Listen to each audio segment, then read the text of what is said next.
Hello friends, welcome to literature fire channel. இன்றைக்கி நம்ம சேனலில் W.H. Auden எழுதின த அன்னோன் சிட்டிசன் அப்படிங்கிற போயமோட சம்மரியை தான் பார்க்க போகிறோம். அதுக்கு முன்னாடி இந்த மாதிரி சம்மரி வீடியோஸ்க்கு நம்ம சேனலை சப்ஸ்கிரைப் பண்ணிக்கோங்க.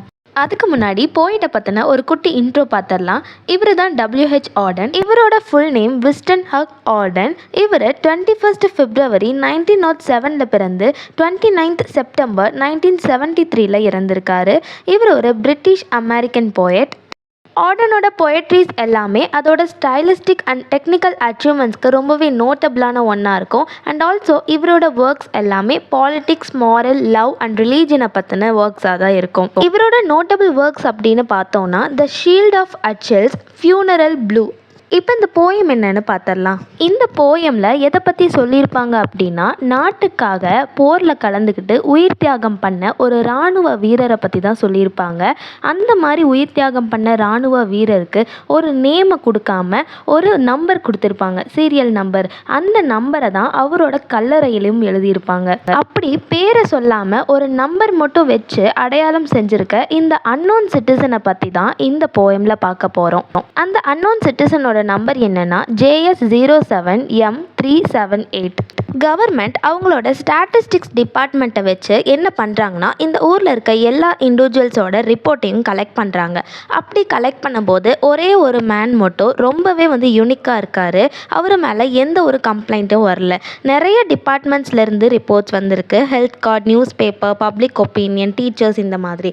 ஆனால் யாருமே இவர் மேலே கம்ப்ளைண்ட் சொல்லலை. இவர் ரொம்பவே ஒரு நல்ல குணமுடைய மனுஷனாக இருந்திருக்காரு. எல்லாருக்கும் நல்லது மட்டுமே பண்ணுற ஒரு மனுஷனாக இருந்திருக்காரு. அந்த மேன் ரிட்டையர் ஆகிற வரைக்குமே ஒரே ஃபேக்ட்ரியிலேயே ஒர்க் பண்ணியிருப்பார். அந்த ஃபேக்ட்ரியோட நேம் என்னென்னா ஃபர்ட்ஸ் மோட்டார் கம்பெனி. இந்த ஃபேக்ட்ரியில் தான் ரிட்டையர் ஆகிற வரைக்குமே ஒர்க் பண்ணியிருப்பார். ஆனால் நடுவில் போருக்காக ஏதோ ஒரு சூழ்நிலை ஏற்படும் போது நாட்டுக்காக நடுவில் ஒருக்கா சோல்ஜராகவும் அவர் ஒர்க் பண்ணியிருக்காரு. இவர் வேலை செஞ்ச வரைக்குமே கூட வேலை செஞ்ச எம்ப்ளாயர்ஸை ரொம்ப சாட்டிஸ்ஃபைடாக தான் வச்சுருப்பார். எந்த ஒரு பிரச்சனையும் அவங்க கிட்டேயும் கிடையாது. அண்ட் ஆல்சோ இவர் யூனியனில் ஒரு மெம்பராகவும் இருந்திருப்பார். இவரோட டியூஸை கரெக்டாக பே பண்ணியிருப்பார். இவர் வேலை செஞ்சவங்களோட ஒரு நல்ல கோவர்க்கராக இருப்பார். இவரோட ஃப்ரெண்ட்ஸ் கூட எப்பயாவது ஒருக்கா என்ஜாய்மெண்ட்காக ட்ரிங்க் பண்ணியிருக்காரு. அண்ட் ஆல்சோ பீப்புள் கிட்ட விசாரிச்சதில் இவர் தினமும் நியூஸ் பேப்பர் வாங்குவார் அப்படிங்கிறதையும் சொல்கிறாங்க. அண்ட் ஆல்சோ இந்த மாடர்ன் டெக்னாலஜியில் இருக்கிற இன்ஸ்டால்மெண்ட் சிஸ்டமோட அட்வான்டேஜஸை பற்றியும் இவருக்கு நல்லா தெரியும். அந்த இன்ஸ்டால்மெண்ட் சிஸ்டம் மூலிமா இவர் ஒரு கிராமஃபோன், ரேடியோ, கார், ஃப்ரிட்ஜ் இது எல்லாமே இஎம்ஐயில் அந்த இன்ஸ்டால்மெண்ட் சிஸ்டம் மூலியமாக வீட்டுக்காக வாங்கியிருப்பார். இன்னொன்று என்ன சொல்கிறாங்கன்னா, எப்போல்லாம் பீஸ் இருக்கோ அப்போல்லாம் இவர் ரொம்ப குட்டாக இருப்பார். எப்போல்லாம் வார்க்கான சூழ்நிலை இருக்கோ அப்போல்லாம் இவர் ஒரு சோல்ஜராக ப்ரொட்டஸ்ட் பண்ணுவார் அப்படின்னு சொல்கிறாங்க. அதாவது அமைதி இருந்தால் இவர் ரொம்ப குட்டாக இருப்பார். ஆனால் இங்கே ஏதாவது பிரச்சனை, ஏதாவது ஒரு ப்ராப்ளம் அப்படின்னா இவரோட பங்களிப்பை முழுமையாக கொடுப்பாரு அப்படின்னு சொல்கிறாங்க. இந்த மேனுக்கு 5 children இருக்காங்க. பட் 5 குழந்தைங்க இருக்கிறது ஒன்றும் தப்பில்லை. It was a right number according to the human reproduction அப்படின்னு சொல்கிறாங்க. இவரோட குழந்தைங்களோட டீச்சர்ஸ் கிட்ட விசாரிச்சும் போதும் இவரை பற்றி ஒரு குட் ஒப்பீனியனை தான் சொல்கிறாங்க.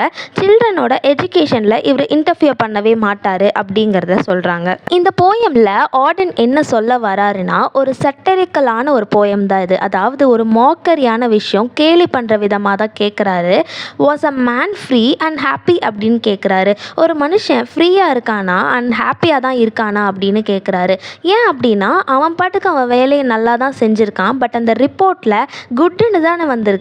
அதுக்கே இவ்வளோ டீட்டெயிலாக அவனை இப்படி வாட்ச் பண்ணியிருக்காங்க அப்படிங்கிறத சொல்கிறாங்க. அண்ட் இந்த மாடர்ன் டெக்னாலஜியில் ஒரு மனுஷன் எவ்வளோக்கு எவ்வளோ வாட்ச் பண்ணப்படுறான் அப்படிங்கிறதையும் இங்கே செட்டரிக்கலாக அவர் சொல்லியிருக்காரு. அண்ட் ஆல்சோ போயட் மோக்கரியா, அதாவது கேலியா என்ன சொல்கிறாருன்னா, இப்போ அந்த சிட்டிசன் நல்லா ஹாப்பியாக ஃப்ரீயாக வாழலைன்னா கூட அதையும் தான் இவங்க ஸ்டாட்டிஸ்டிக்ஸ் ரிப்போர்ட்டில் மென்ஷன் பண்ணியிருப்பாங்க அப்படின்னு சொல்கிறாரு.